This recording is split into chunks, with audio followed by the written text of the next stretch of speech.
the 9 Years podcast.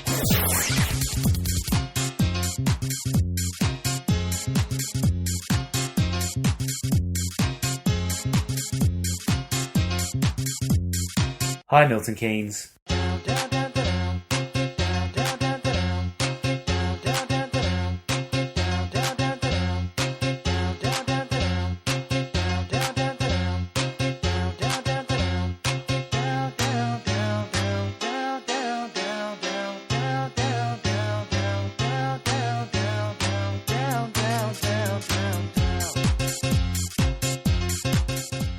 Alright, welcome to episode 40 of the 9 Years podcast, and thank you very much for joining us. My name is Nick Draper, and shortly I'll be joined by Stuart Deacon. In fact, this podcast can be slightly different again this week. We decided that we'd record the opening roughly half, of this week's show prior to kick-off against Portsmouth on Tuesday night. So we're going to be broadcasting what we recorded from the Kenflo end, just as the team were warming up prior to kick-off. So enjoy, try and pick out our voices amongst all the background noise, and then we'll be back, as usual, after that to review the game and look ahead to the weekend's action. Enjoy! First podcast that we're broadcasting using Stu's new toy. I'll tell you now, it's black, it's quite wide, not particularly long, but Stu's been showing me how to grip it properly if needs be. I am, of course, talking about his new Sean Rigg microphone. So hopefully for outside broadcasts such as this, the sound will be a lot clearer in your headphones. We decided to broadcast live from Portsmouth this evening because this is the evening in which I think we can guarantee ourselves a playoff place. Is that not correct, Stu, with a win? Yeah, so with a win we would automatically qualify. We need 2 points, of course. In this league you can't get 2 points for anything other than 2 draws, basically. So we need a win tonight. Pompey have automatically qualified, it seems. So unless an 18 goal swing from Cambridge, which is unlikely. So yeah, we need 2 points, but let's get a win tonight. Yeah, let's put it to bed this evening. We'll talk about the team lineup and stuff like that shortly, but of course, as we always do, we'll start with a teaser. And as we're playing Portsmouth, I was looking back to the last time we played Portsmouth as Wimbledon FC back in 2002. Stu, my question is, we won 2-1 at Fratton Park in the night in March 2002. Who was Portsmouth's manager at the time? Say the question again, go over it again. So, I'm looking for the manager of Portsmouth the last time we played them as Wimbledon FC in a 2-1 win at Fratton Park. David Connolly and Kevin Cooper with goals. Wow, I'm not too sure. Just as you can probably tell, the first team are coming out to warm up. So again, one of our live ones. We're constantly recording the back of the Kenflo side on to make sure that we don't get any stray balls hitting us in the back of the head. So if it goes silent, there is a reason for that. But I don't know. Let me think about it. Okay, are you sure? I'm not sure why you're worried about stray balls hitting you in the back of the head, Stu, because I thought you'd be used to that by now. Never mind. I've been going many years, and I've only been hit by a ball a couple of times, and I'm a bit savvy to that. Yeah, the only time never actually happened to me. Well, at football anyway. Happened to my dad once though. If you remember, do you remember this happening at Wickdean 2000 once, where a ball went into the crowd, and one of our fans tried to kick it back and volleyed it straight at my dad's head. Quite hilarious. Sometimes the ball behind you is more dangerous than the ball in front of you. That's why, what I mean by that is that if you ever go to a terracing and you're in the middle of a terracing, remember if the ball goes past your head, it's got to hit back and come back somewhere. As I've seen it hit on the back of the head many a time. Yeah. And of course I laugh because it's funny. It is funny. It's got to come from somewhere, isn't it? Leaving that alone for the moment, right, so before we look at the Portsmouth game, let's look back at the weekend. We had, I can't remember now, Leighton Orient, there we go, at Kings Meadow, another 1-0 win, second consecutive 1-0 win at home on a Saturday, following the EP40. Again, I thought it was pretty standard, Stu. I thought we were pretty comfortable. We got the early-ish goal from Lyle Taylor, never really thrown particularly under pressure, and rode out what little Leighton Orient had to offer. Yeah, it's interesting. Look at the stats of the game. It was actually quite even stat-wise. I'm going to call it Neil Hardy's stat corner now because Neil Hardy loves the stats, doesn't he? But yeah, 52% possession, 48, 14 shots to 8 shots for Orient, 5 on target for us. So yeah, to be fair, they play with more of a, as we're realising now, teams are coming to our place now looking to playing a long ball game because realistically, if you want to pass on this pitch, it ain't going to happen. So they come up with. To be fair, they come with Palmer, who is the old Mansfield striker, isn't he? And Nandale, I believe. Nandale, okay. A Chesterfield guy. I think he's a Chesterfield. Okay. So they were a bit of a crowd fun, but thankfully now Robbo and Darius Charles don't really get really dominated by big centre forwards really. So it was really straightforward, and Orient, for a team that needed to get a win to really stay in, never really looked like they really wanted it really on Saturday. No, you touched on Darius Charles, you mentioned his name. I thought there were two outstanding players for us on Saturday. He would be one of them. Andy Bartram, with whom you've been recently critical of, put in a great shift as well. So what do you make of the two performances of those two? Yeah, and to be fair, Andy Bartram needed to put a performance in, to be fair. He was owing us. I did hope that with the fact we give him a break, that would help us, and it probably has, to be fair. Like I say, that was the Andy Bartram of probably earlier season, so that was really pleasing. Darius Charles was my man of the match by a country mile. Orient probably put us under pressure for the first 20 the way it started, but realistically Darius swept up everything in his way and really led. We've got a lot of leaders at the club now, haven't we? And he swept up everything and led by example, and he won it by a mile. Leighton Orient, you say as well, didn't look particularly bothered. Of course, their playoff chase officially ended with that defeat on Saturday. We didn't realise this at the time. This came out a news story, I think, on Monday in the London papers in the Evening Standard about their fans apparently not attacking, that's the wrong word, but perhaps confronting the Leighton Orient first team, especially when they were trying to board their coach after the game. Has it been that disappointing season for Leighton Orient? Would they have expected to have been in the top 7? You would have thought so. I reckon when the budgets come out, although all you do, I think they have come out, I'd say Orient would probably be in the top. I reckon top 4 budget. I don't think the Italian owner's gone in there on a half measure, but yeah, I sympathise with the Orient fans in a way. You know, I'm the Italian owner who Andy Hestard done an interview with BBC Sport. I don't know if you've heard it, and they were asked a direct question, you know, who picked the size today, and he honestly said, we've got together with the owner himself and the coaches. BBC Sports asked him who picked it, and he said it was a joint decision. Let's be fair, that's rubbish. If the owner's involved in a meeting to pick the team, he picks it. That can't happen, and I find that amazing at a family club. So storming the coach, from what I hear, it wasn't exactly storming. It was a few people around, but I looked at the guest books also, and the guest books are full of talks about boycotts and anything really to get rid of the Italian owner, which is a shame, but it's been a flat season for them. Yeah, it shows you sometimes when owners get involved and it goes a little bit awry. We're seeing it too often.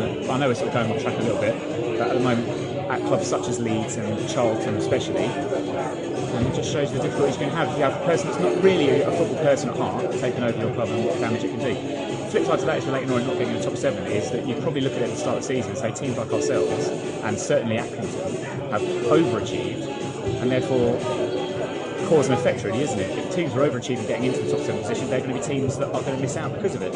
And are they victim just to how well we've performed and how well Accrington have performed this season? I think it really shows you that you can have a big squad, you can have a high worth squad.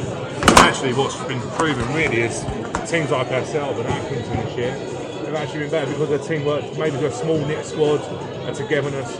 You know, Neil Hardy goes on about the fact that he buys characters, he buys people that fit into change rooms. If you go and buy the best players available, do they knit as a unit? You know, they've got egos, that sort of thing. So you have to think sometimes, maybe what we've shown at Accrington Stone actually is a strong dressing room altogether actually would outweigh and beat a team of said top players in this league. Top quality players, yeah. So Lyle Taylor with the winning goal.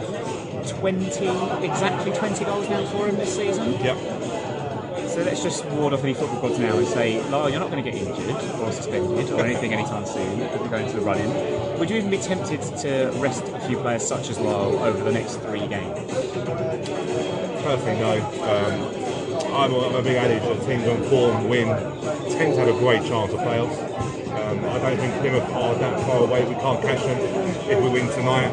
I seriously think we're going to go and try and get the next 6 points, which fixture-wise, they're not the worst fixtures in the world. Steve has nothing to play for. You thought, I can't believe we're going to come in and try and do anything really. It's difficult, isn't it? I was chatting to a few Pompey fans before the game, and they were obviously saying they're going to rest players tonight, and they're not too worried where they finish. But I think a team pushing the whole way through the season, there's no guarantee if you rest players now they're going to come back and hit form. Training's not the same as games. So I probably would be reluctant to rest them. Yes, backing up the pot of war, make sure he rests properly. But I think Lyle Taylor wants games, and keep them dying, keep the form going. You know, let's go in when the playoffs are formed. Before we look ahead then to this Portsmouth game and just judge exactly what changed at the moment, we're still waiting for team news here. I'll just quickly run through what some of you guys were saying on our social media on Facebook and Twitter, including our Don's 3-word reports. We had, again, a number of these sent to us, and do you know what? As is always the case with live broadcasting, sometimes I press the wrong button and it takes me longer to get where I need to go, which is one hell of a euphemism as well. And the funny thing is, if we actually were recording this, you'd basically see me and Nick desperately trying to look at Twitter and anything else, trying to find. This is the beauty of live podcasting, people. And live podcasting. Yeah, live podcast. That makes any sense at all. But, just create something new. It makes it more fun. We are waiting for team news. Team news normally midweek should be available normally from about 7:10. Rumour has it that Jake Reeves is in the squad and will be playing. I don't know about you, Nick, but I thought we've missed him. Sometimes you don't realise how good players are, do you? Until actually you don't have them playing. You don't realise how good certain players are once you replace them with former Watford players, and it all goes wrong. Just like to say a big shout out to any Watford fans listening. Hope you enjoyed your day at Wembley on Saturday. You won't be going back there for a long time. Maybe the Championship playoff final in a couple of years. Right, Don's 3-word reports then for Leighton Orient. Hashtag Don 3-word reports. Phil Day at Happy Plums. I've got to ask him about that Twitter handle at Happy Plums, but whatever makes you happy, Phil. Very nearly there. Well, yes, after Orient. 2 points away, as we said. Ed Hewison at Ed Hewison, a lot more logical that one. Charles Crowned King, nice, King Charles going there. Stu saying Charles outstanding on Saturday, and then SJM at SMACA, SMCCA 8421. Thanks for following us, SJM, but get a better Twitter handle. That's rubbish. Chairman picks team again. We touched on. Can I say, was that a Twitter name? You know, in the old days, you used to apply for an email address, and the email address you had was taken, and then they give you the next best variable. Yeah, I think that's like the 856th best thing available. So is that day very popular or something? Let us know about that. Or is there some sort of reason? Of course, if it's anything to do with your password or anything that links in with your confidential details, don't tell us. But we'll be interested to know why you picked such a random choice. But you are quite right. Chairman picks team, and that influenced Orient, no doubt, as we said, this season, throughout the season. Our man of the match poll as well. Don't forget, Paul Rain, thank you for putting this up on Saturday evening. 4 candidates, but Darius Charles won by a landslide, as you would expect. That's what Stu said. 64% of the vote ahead of Andy Barcham, Lyle Taylor, and Danny Bourne. Andy Barcham 18, Lyle 12, and Danny Bourne 6. We have team news for Portsmouth. Yes, team news basically in a nutshell is same team as Saturday. I've got George Franklin misses out tonight. He has been taken off. He was taken off on Saturday, so obviously he's got a recovery. To be fair, we're probably doing what we're going to do is rest him. George Franklin's quite important to us. I know that will go down like a lead balloon. Some people that don't believe that, but he will. Sean Wigg replaces him, so that's the only change in the starting 11. Jake Reeves turns on the bench, and that is about it. The rest really picks itself. And Jake Reeves on the bench. That's probably not the worst thing in the world. Edging back in if we need him today. Callum Kennedy at left back as well. We should touch on his delivery from corners, the in-swinging corners from that side. I thought they were added a lot to us on Saturday against Orient. Some of the balls he put in were of real quality. Just a different option, having someone with a different foot, taking it with a different foot, offering you something different with set pieces. Yeah, it does. One of the arguments that could be pushed through is that George Franklin sometimes gets such a glare of his work because of the fact that he takes every set piece and we don't bear it around. So actually having Callum playing does give us that different left-footed swinger in, and I think it's interesting. The debate between Jonathan Meads and Callum Kennedy was raving around on Saturday. In terms of Jonathan Meads is the best all-round player, no doubt. In terms of defensively, he is solid and doesn't get being a one-to-one. But what Callum Kennedy does do is he's probably better going forward.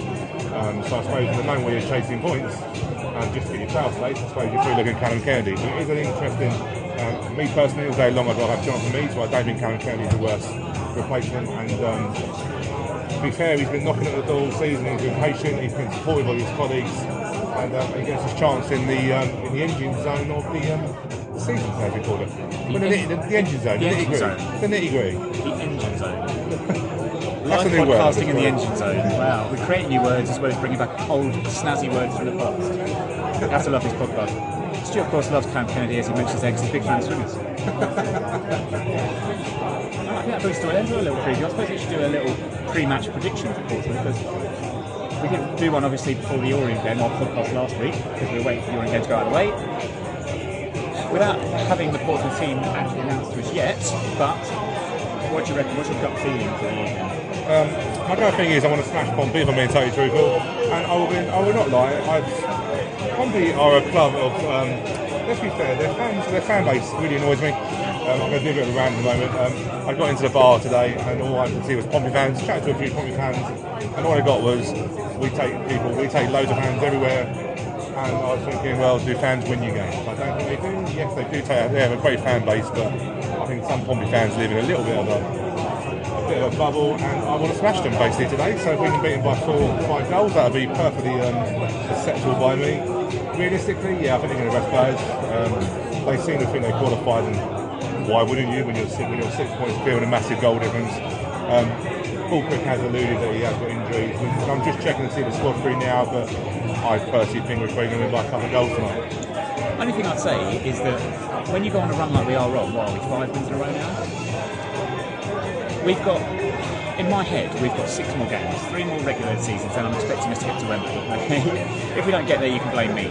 We're not going to win all of those games. We're not going to go on an 11-match winning streak. We have to drop points somewhere. You could argue that the last time we got into the playoffs, we didn't actually win our final game. It was a draw, technically. But sometimes you're not going to keep going on winning runs. Even Leicester on route to the Premier League, which we expect they will now sew that one up pretty shortly, they've dropped points here and there. It happens. So do we sometimes think maybe it's not the worst thing in the world if we drop a point here tonight? No, it's not the worst thing in the world. I think we don't want to lose a game. We want to really go into the playoffs if we can. Unbeaten. What would we be? Unbeaten in what? 11 or no? Not that many. What we now? We're unbeaten in 5 now. 5 straight wins. So yeah, you want to probably go. Me personally, I'm greedy. I don't see why we can't go through the whole thing and win the last 3 games. But yeah, if you draw, it's not really the worst thing in the world. But I think momentum is a massive thing, and really something that I really hope we can really push through. We're strong at home. We've won the last. Someone's saying to me we've won the last 4, which made me chuckle because our home form has not been great. But we have won the last 4, be Carlisle, York, Crawley, and Orient. So we actually ain't that too bad at home, even though we don't really think we have a fortress here. So yeah, let's see what we can do. Right, so we're back in the warm now after that rather disappointing 1-0 defeat. We didn't mention Michael Smith in the preview prior to kick-off. Obviously, he's come back to haunt us, our former loanee scoring a winning goal. Let's start with that winning goal, Stu. It was a foul in the build-up on Sean Rigg. We're convinced about this, aren't we?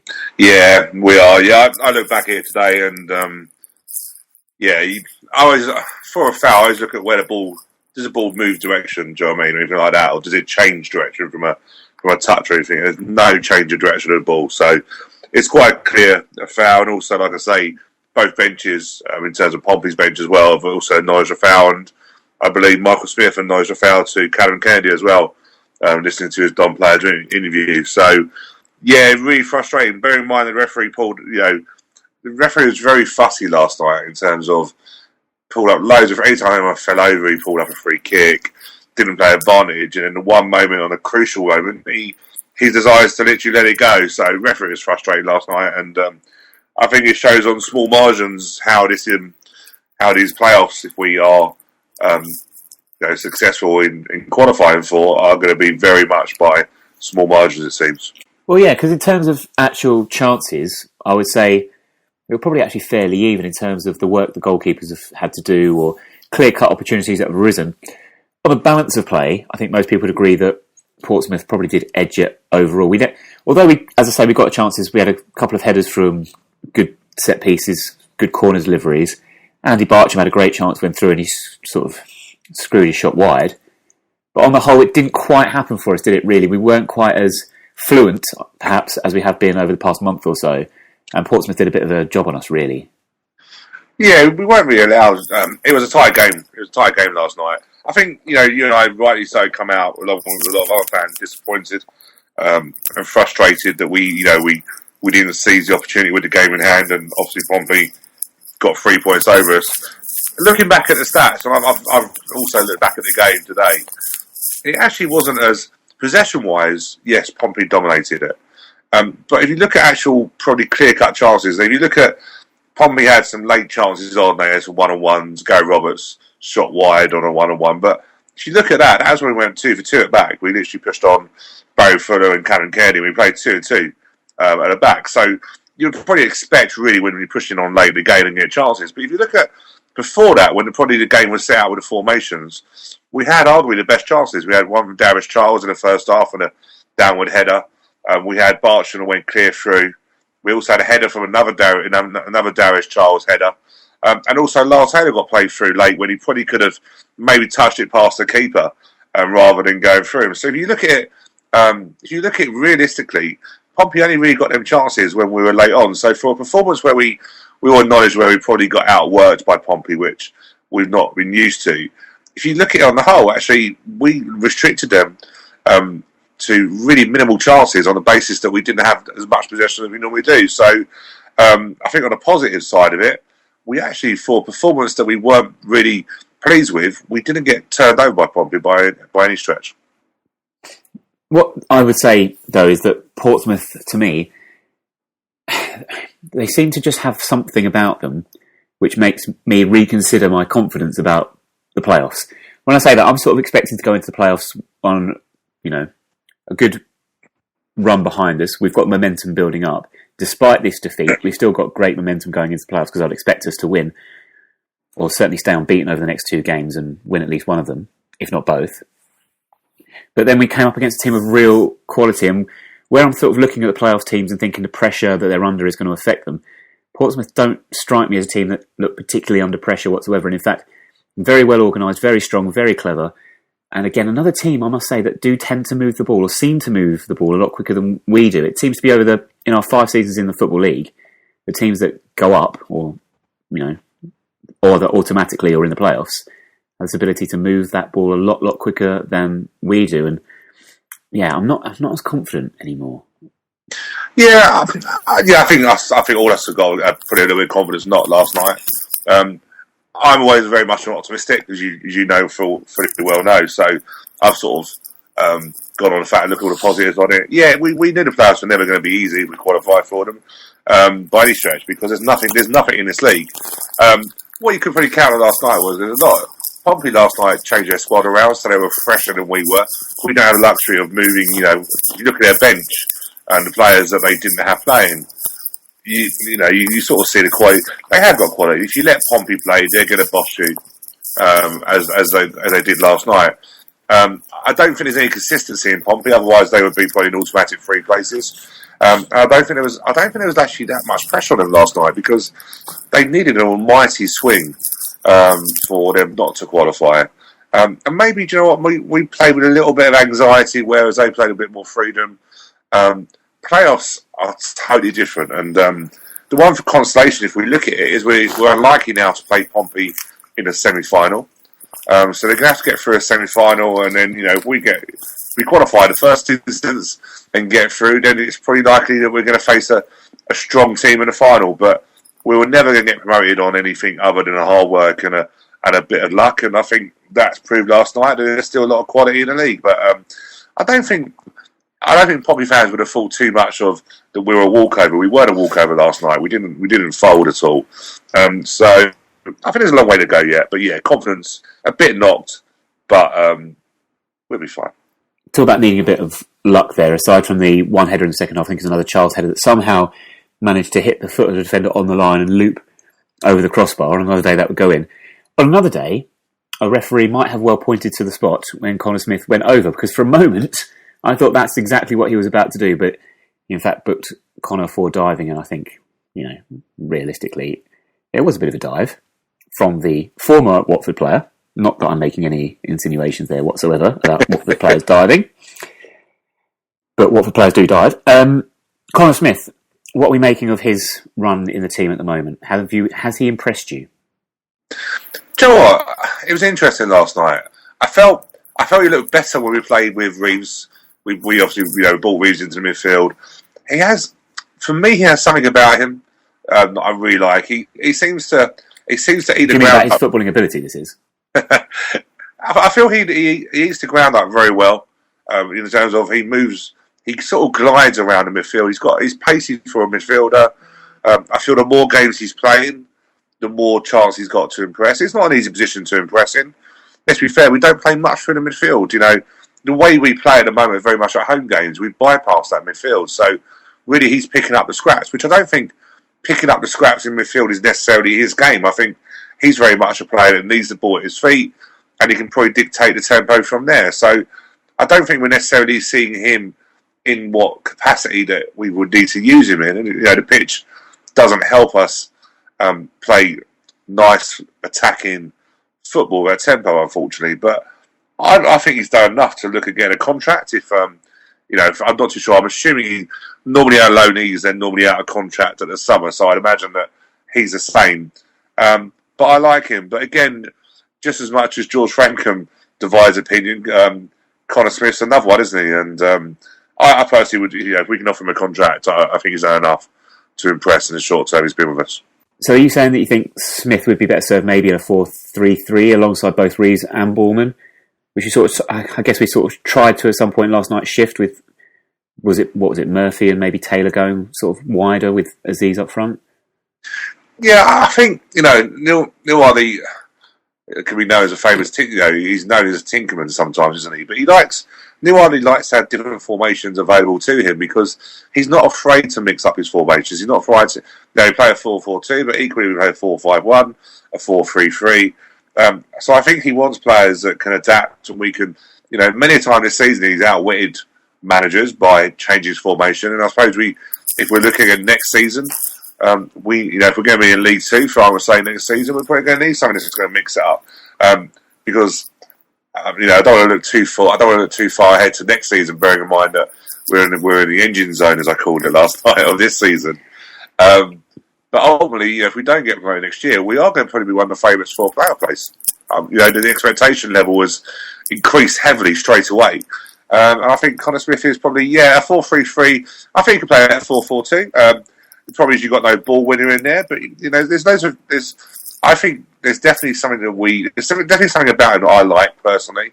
And I think, Neil Hardy has probably played with that compliment that he's seen something he likes by not bringing Reeves straight back in last night and giving Connor another start. How much of a difference will Jake Reeves make, though, in the fight, having him back for the final few games? Massive. Massive. Sometimes, we were chatting last night, you only realise sometimes how good a player he is when he's not playing. That's the biggest compliment you can play to Jake Reeves. Dictates tempo, not frightened to get the ball, not frightened to have that extra touch, confident in his own ability. Everything in the midfield you want, and he showed the quality last night. It's no surprise that when he come on, we did change the formation a little bit, but no surprise once we got him involved, that we actually started getting balls in the feet and knocking balls in the channels, and all the stuff we couldn't do in the first half, and a lot of stuff went through Jake. So, first half I'm going to put down to just a bad day at the office for a first half period. We've not done that too often. But the second half was a lot more. If you look at, let's forget the first half, look at the second half, and you can see a more competitive game last night, and that was with Jake Reeves involved. He's everything for us this season. So, who was your man of the match then on the evening? Difficult man of the match last night, wasn't it? In terms of obviously no goals. I was impressed with Barry Fuller again last night. I just felt he led by example. He had a tough matchup with Naismith, especially the way they played. If you look at it last night, Paul Robinson and Darius Charles had their toughest games for us. But I just love when Barry Fuller, when the going's not going for us, Barry Fuller just gets the game by the scruff of the neck and battles, and he's a fighter. And he was one that I felt last night never let his standards drop again. So he would be the person for me. Do you have a villain of the week, looking at both games overall? Referee. Referee. Always going referee, Stu. Joe, right? I don't get it. You've got a team, both teams in a player position last night. So surely you want a good referee. Why can we just not get a good referee down there? I just think he showed a lot of naivety. There's a loads of decisions. The decision for the goal. We got a booking for Paul Robinson late on in the second half, where he went for a challenge. The ball moves direction. He gets a touch on the ball. Gets a booking. The referee just missed so many key things last night, and I just think in a game of small margins, the referee has a massive, massive influence in it. And I just didn't think he had a great game. But for both teams, there's things he missed for both sides. But I feeling wise for Wimbledon. I don't think anyone had a shocking game. But yeah, I'll give it to referee. You're going to give it to the referee. It's easy. I don't say one then, do I? Referees are used to abuse. You think the referee is easy, so you're going to give it to him. Man of the match poll is currently running. Well, it would have finished by the time you're listening to this. But go and have a look on our Twitter page. As it stands, it looks like Barry Fuller will walk that vote, as you say, Stu, with 40% of the vote currently. And Don's hashtag Don's 3-word reports will be up on Twitter as well, so go and have a look at those. Cool. Leaves us then really expecting still, 2 more points to be sure of that final playoff place. So we are playing for 7th place now. Don't think we could look any higher than that anymore. Stevenage is first up. We've not beaten Stevenage in a league game. I think we've beaten them once. This is as AFC Wimbledon. I'm not sure of our record previously that if there is one. But yeah, we've not beaten them. We've beaten them once on penalties in the Johnson's Paint Trophy. I think Jack Turner saved a couple of penalties. But in the league, no. And we lost in the League Cup as well, didn't we, to them a few years ago. Famously, it might have been Louis Harris's debut. Yeah. The stats are rubbish. The stats are absolutely rubbish. If you're thinking about going to a game, actually, I don't know why you're thinking about going to a game. Just get along there. I think it's a massive game. I think we've sold already. I think from what I see, we've sold already about 500 tickets already.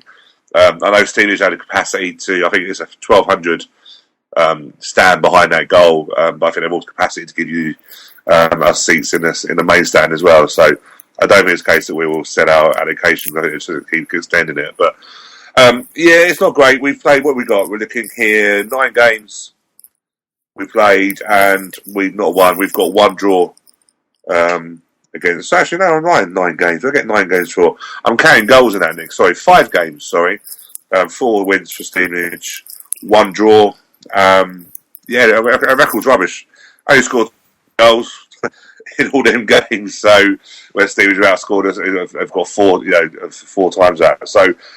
Yeah, the record's not good, but then to be fair, Stevenage must surely be looking for their holidays already. Haven't got a manager, I don't believe, in place at the moment. So, they may be looking to impress their prospective new manager, but, I'm not going to get, like I say, I'm not going to get too disheartened about last night. I seriously think we're going to just go to Stevenage and wrap up the playoff place. I hope so, really, also, to be fair, Nick, because we've got the sponsors meal on Tuesday night. We do. And it'd be nice if they were relaxed rather than anxious that needed something at home to Newport. Yeah, I forgot about that. We do have the sponsors do on the 3rd of May, Tuesday night. So, it'd be, hopefully we'd have all sewn it up by then and everyone will be happy and looking for a relaxed end of the season game against Newport County before the real work starts a couple of weeks later. But yeah, that record against Stevenage is so poor, isn't it? Some really poor defeats as well that we've had. Like, was it last season when we lost 3-2 at home to them and scored a ridiculous goal. This wasn't great either, was it? No, we lost 2-1, didn't we? I've got that lost 2-1 this year, and we weren't very good, really. So, we deserve something at their place, don't we? We'll be fine. He says. I am confident, however, yes, I'm sure we will get a result. And even if we don't, the only team that can catch us now are Cambridge, and they've got to win both. Basically, they've got to win both their games. We've got to lose both our games. Cambridge host Plymouth on Saturday.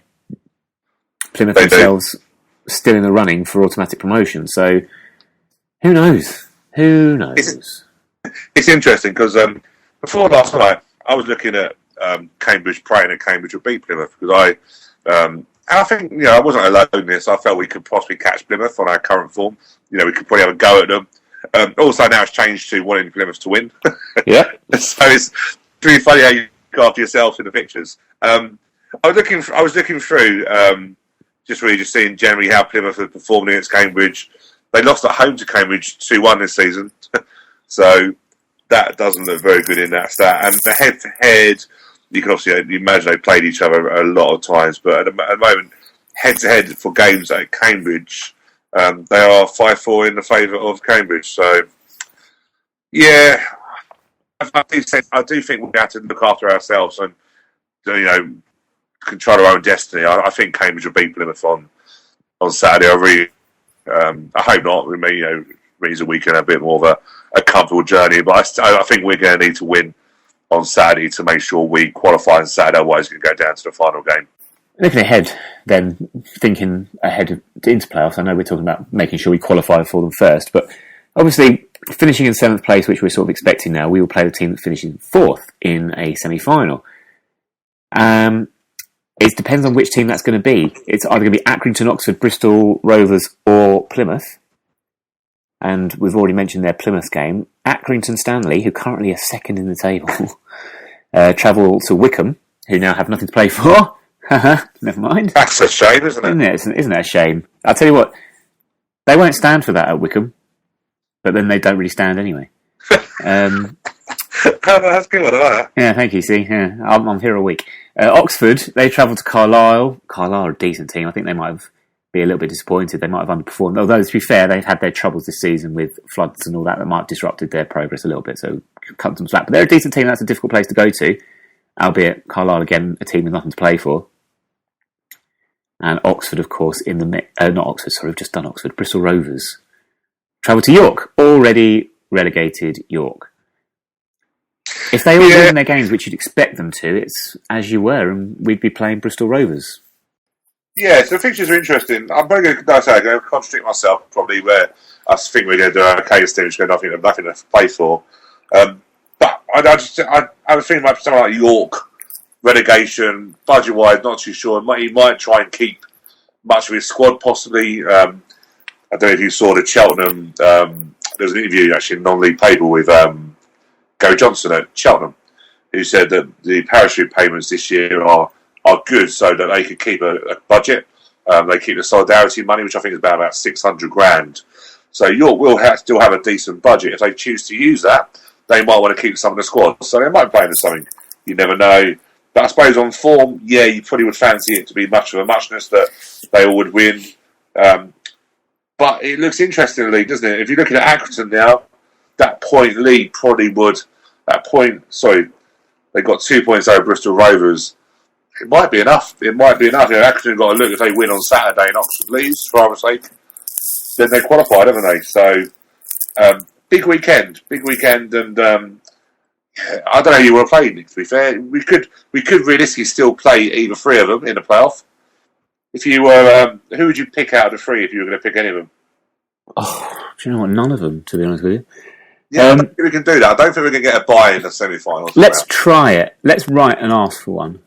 Do you know, when you look at it, I always say whoever misses out on the final day, if they're going into the final day with a chance of being promoted automatically, what you ideally want is a team to have possession of one of those automatic spots until about 5 minutes to go of the season, and then something happens and they fall out and they're totally demoralised, and then you can sort of finish them off, so to speak, in the semi-finals. I agree. But none of those teams, let's be honest, do we have a particularly great record against. First time we've won at Accrington was this season. Lost every single time we went there otherwise. We know about our record against Oxford. And it's the same way at Bristol Rovers. We've lost every time we've been there. So I'm going to go for bye. Let's hope something's going to happen to give us a bye. Someone's going to fail a drugs test or something, like the whole squad or something. I don't know.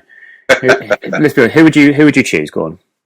John, my logic is exactly the same as yours. I'm hoping that all the teams win, or I'm hoping that all the results on Saturday result in all of them still having an equal chance of getting into the automatic places, because, like you say, they've all got to play something on the final day.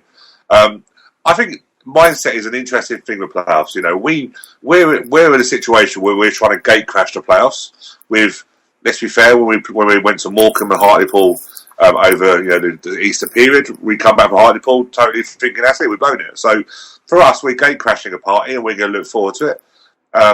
If it's going to be anyone like Accrington and that, they've been going for automatic promotion for probably the last 2-3 months. And how are they going to deal with a playoff place, psychologically and mentally, with them not being much in the games. Accrington, they've not beaten us this season. I would probably pick Accrington if I'm being truthful, because I just don't know. I think even though they are a small club, very much like ourselves, they probably have felt that they can get automatic. So I would take Accrington if I was going to pick any of those three. That would be my pick. Interesting. I just want to quickly say something actually as well. What I looked at. You want to say something on the podcast? I know, that's really, just quick. No, just on the point of teams that necessarily don't want to be in the playoffs. Plymouth is an interesting one. Plymouth, I looked at on 3 occasions have led this league during this season, and they've been top for a total of 15 weeks. Wow. That's like a third of the season. Yeah, well, Northampton have only been top for 18 weeks. I say only. Hold on. What? Oh, right. Okay. Sorry, yeah. Yeah. So it's interesting when you look at it. Out of all the teams that are around there, Bristol Rovers have never been top. Accrington have never been top. Oxford have. So it's interesting. If you look at it, like I say, Pompey have been top for a little while. Wickham have been top. But the Plymouth thing, talking about not wanting to be in playoffs, I think Plymouth are the team to play, which is gutting now. I don't think we are going to. So I think, it will be a Pompey versus another person in the final. Yeah, I'm actually thinking, looking into my crystal ball, that Portsmouth will be in the playoff final at Wembley. I got that sense, that gut feeling from last night, where I think they will I actually think Portsmouth will win the playoffs. Okay, sorry, but I just have that feeling, and I think come that playoff final, especially the League Two playoff final, where they can probably take about 40,000 fans if they wanted to, I think it might just be their time. Never mind. We shall see, won't we? Or not? Yeah. Sorry. Okay. Yeah, I was just looking at analysis, just being reading those on stats. I know what you're saying. They'll take 40,000 fans. I don't think fans necessarily win your games. The old adage and stuff. They give you great support, of course, and the motivation. I think the playoffs are a lottery. I really do. I'm not going to be doing too down about last night, as I said earlier. There's a lot of pressure on Pompey. That's all I would say. If you look at the pressure of teams to go up, I would say Oxford, Pompey and Plymouth are the teams that have a lot of pressure to go up because they've spent a bit and they're big clubs in class of their fan base. So they're the 3 teams you've got that are under pressure. So pressure's a horrible thing, and like I don't think Pompey were under pressure last night. I really think they played with a freedom and we tied up last night in the first half until we got amongst them. So I think there's not much to call in this league. I really don't. It's time for the birthdays game here on the 9 Years podcast. Talking about pressure, time to put you under pressure, under the spotlight, Stu, for this week's birthdays game. Cool. Listen, listeners. Just listen to the excitement. I think they will listen. They might not be. They might have heard the birthdays game and gone, "Oh, this again." I don't know. It's 3 fairly interesting birthdays this week. What do you want to go for, Stu? Famous person, footballer, or wrestler first? Let's go for the footballer first, please. Okay, there's only one of him because his name is One Matter. Huh? Can we edit that? Actually, that was rubbish. I'm going to take. Oh man, that was quite shocking. To be fair, mate.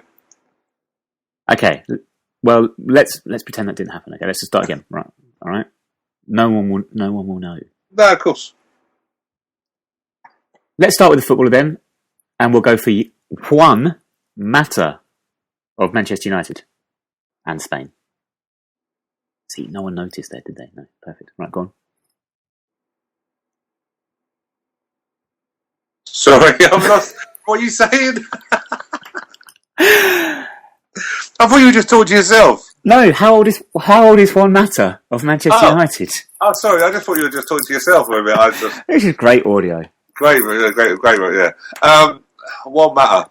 He's obviously 30s, so that's obvious, I think. I think he's 33.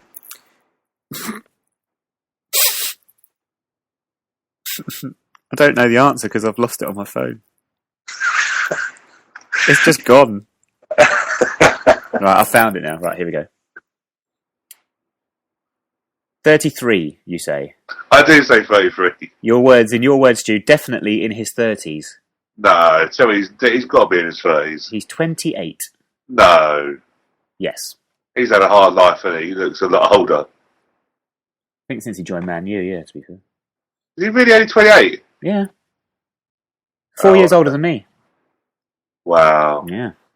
He looks old though, doesn't he? Who was it? Ian Robin, wasn't it? Who was like 54 when he was 19, if that makes sense. The poor bloke must have a stressful marriage or something, do you know what I mean? I must be saying wrong with him. Must have a hard life. He looks older. Okay, that's one down. It's always on the flip side, though. You get people like me, Stu, who I've reached the grand old age of 24, but I still only look about 18. Of course, mate. You're like a Danny Bullman. You're defeating logic. I often defeat logic. Right, a famous person or wrestler? Wrestler. Kane. Kane. Yeah, Kane. Harry. No. Oh. That if it was Harry Kane, I'd have said footballer. Of course. Harry Kane. However, this is wrestler. Kane. He just goes by the name of Kane. Yeah. God, yeah. The fictional brother of The Undertaker. Oh, so it could be a bit older then, because Undertaker's older. I haven't got a clue. 25. You really don't have a clue. 49. Oh. And he's still wrestling, sort of. Well, sort of, isn't it? Well, I should have really got that with an Undertaker who's old, so I probably should have gone for a lot of an older. But I thought it might have been a trick mentioned by you, so I went for the logic of you tricked me, and you didn't. So, okay, I've got one more guess then. What's the last one? One of your favourites, possibly. Former Wimbledon tennis champion, Andre Agassi. Andre Agassi, who's he married to Steffi Graf? Steffi Graf, yeah. The German. Oh, crikey. He's been retired for a little while. He's got to be 40s, I reckon. I reckon 41. Yeah, well, your logic was there better than the last two. He's 46. Oh, bloody hell. Yeah, no, doesn't time fly? It only seems like yesterday he was winning Wimbledon. It does. The problem is, right, he's always looks old because he lost his hair, didn't he?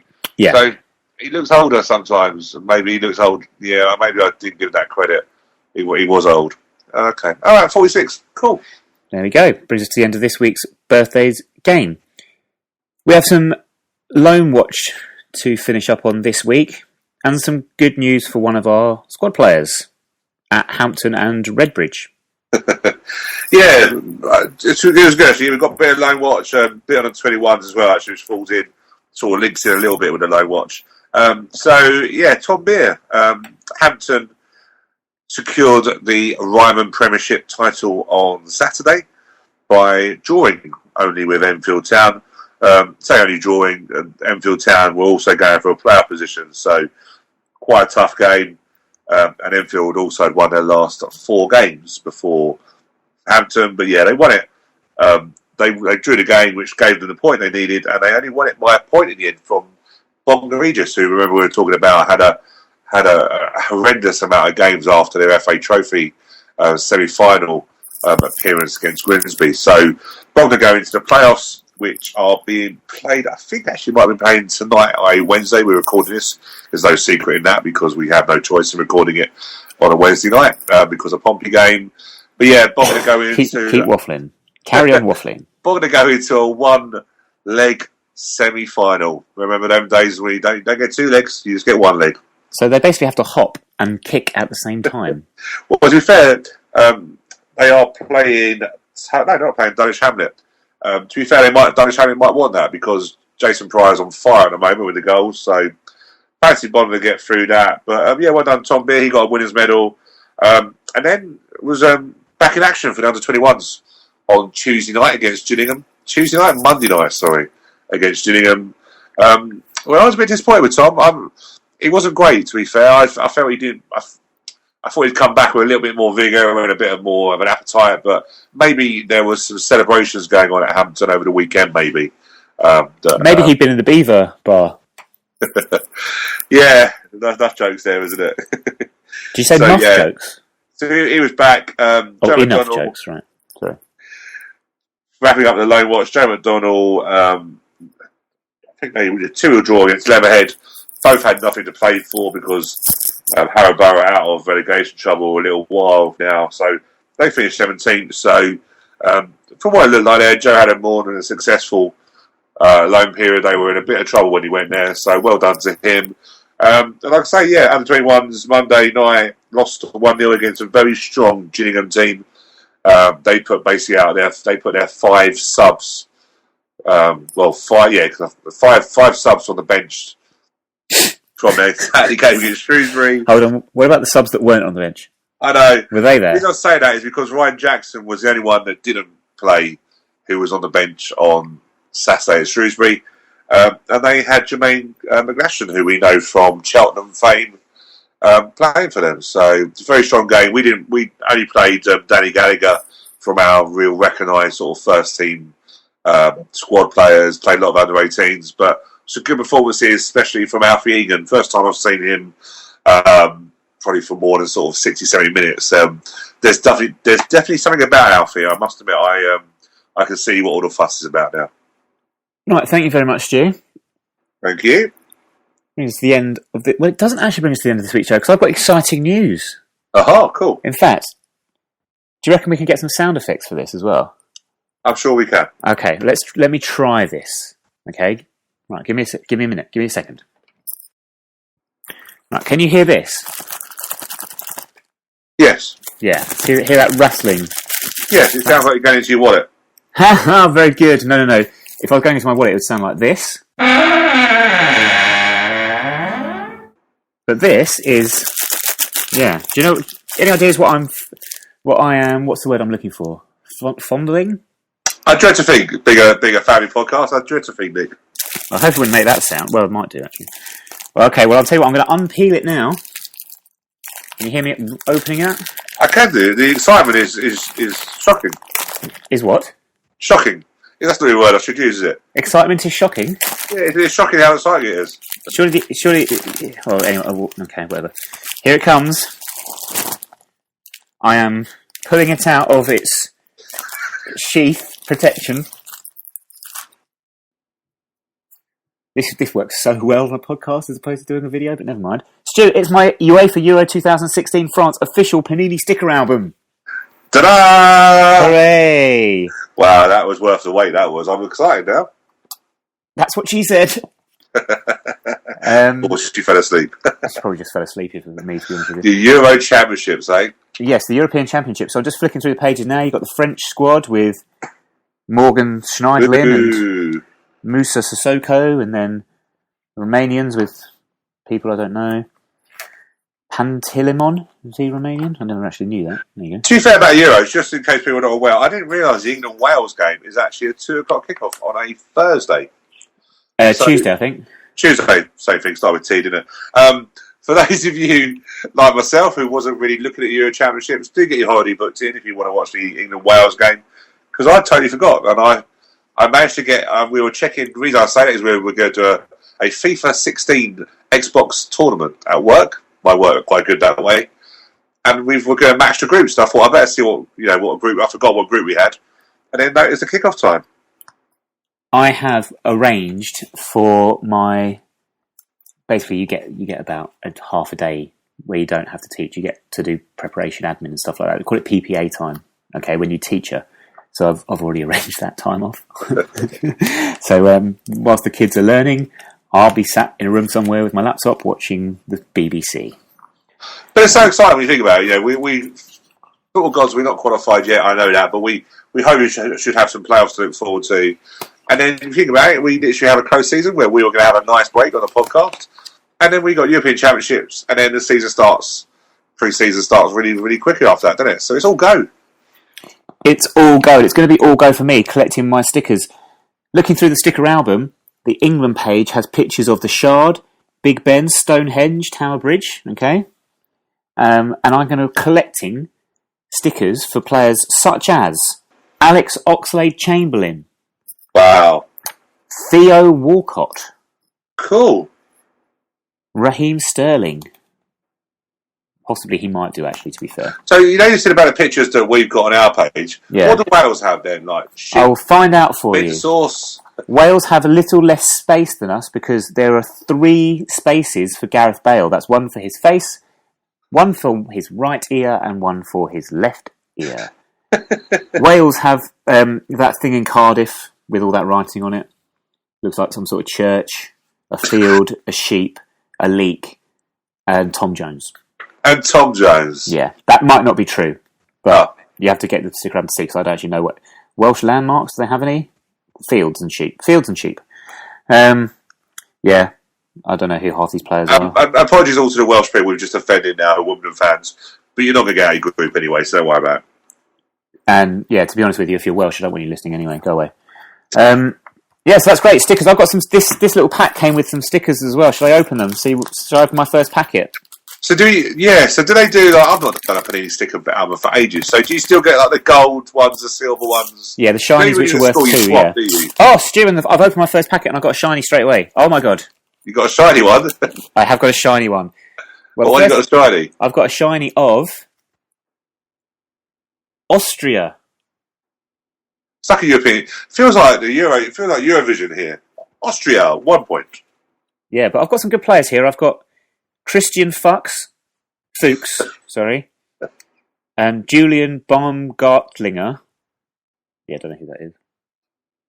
Iker Casillas, Marian Fellaini, and Yuri Jerkov. You've got some good players there. I must be you're tempting me into getting my. How much? Just out of curiosity, how much are the sticker packets this well, season? I don't know because I've just today bought my starter pack for $2.99. You got the album, and let me just count how many. You got 5 packets of stickers. That's not bad, is it? No, it's not bad. It's not bad. I might have to have a look. I'll tell you, you should do that. You should keep people up to date on Twitter and our Facebook pages with your progress. Do you know what, Stu? I will be doing that as long as unless I don't get bored of it. So yeah, look out on our Twitter pages and Facebook pages and even our Instagram pages for Sticker Book Fun. We might do this every week, Stu. It'd be great fun, wouldn't it? It's been great. I wasn't saying it's great radio. We're not a radio station, but it's been a great podcast. You know, visually understanding who you've just drawn out of your sticker book. Yes, who I've pulled out of my sack.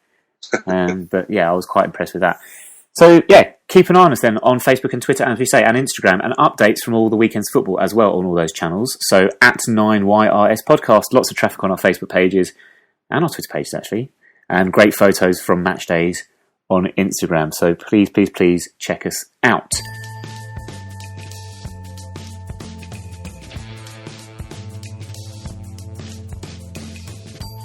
Anything you want to add before we leave, Stu?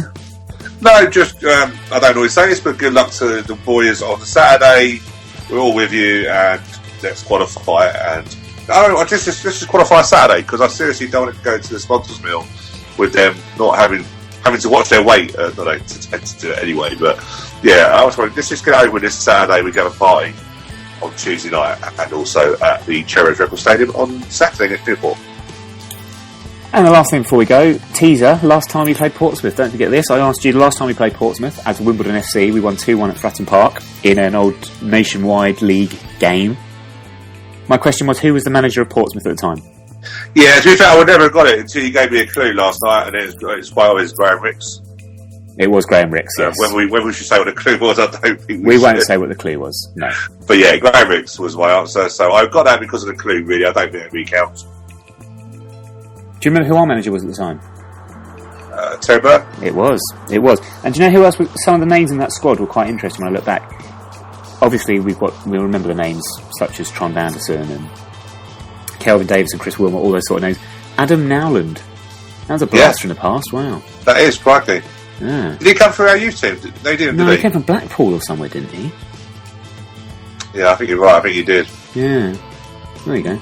Name of the past, eh? Was he a foot? I can't remember what position he played in. That's how sad that is. He was a striker, wasn't he? He was a forward, but I don't think he played particularly often. Like Aidan Newhouse, but he wasn't that sort of type of striker. Yeah, showing your age there, but yeah.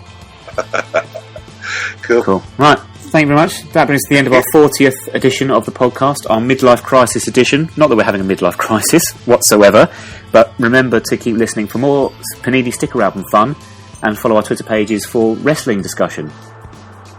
Have you changed your mind on Paige yet, by the way, Stu? I've seen a few pictures, but she's alright. To be fair, I always say with wrestlers, you have the pretty ones and the geezer birds. She's not in the geezer bird category, so she's in the pretty ones, but I think I've seen prettier. Okay, that brings us to the end of the show. This feels like this sign-off to the show reminds me of my mum sort of saying goodbye to one of her sisters on the phone. It's just gone on forever. She said goodbye about 20 times, and something else will suddenly pop up and we'll start talking about that. We will go now. Check us out on Facebook and Twitter at 9YRS Podcast, and please join us again next week for more sticker book fun. We'll see you then.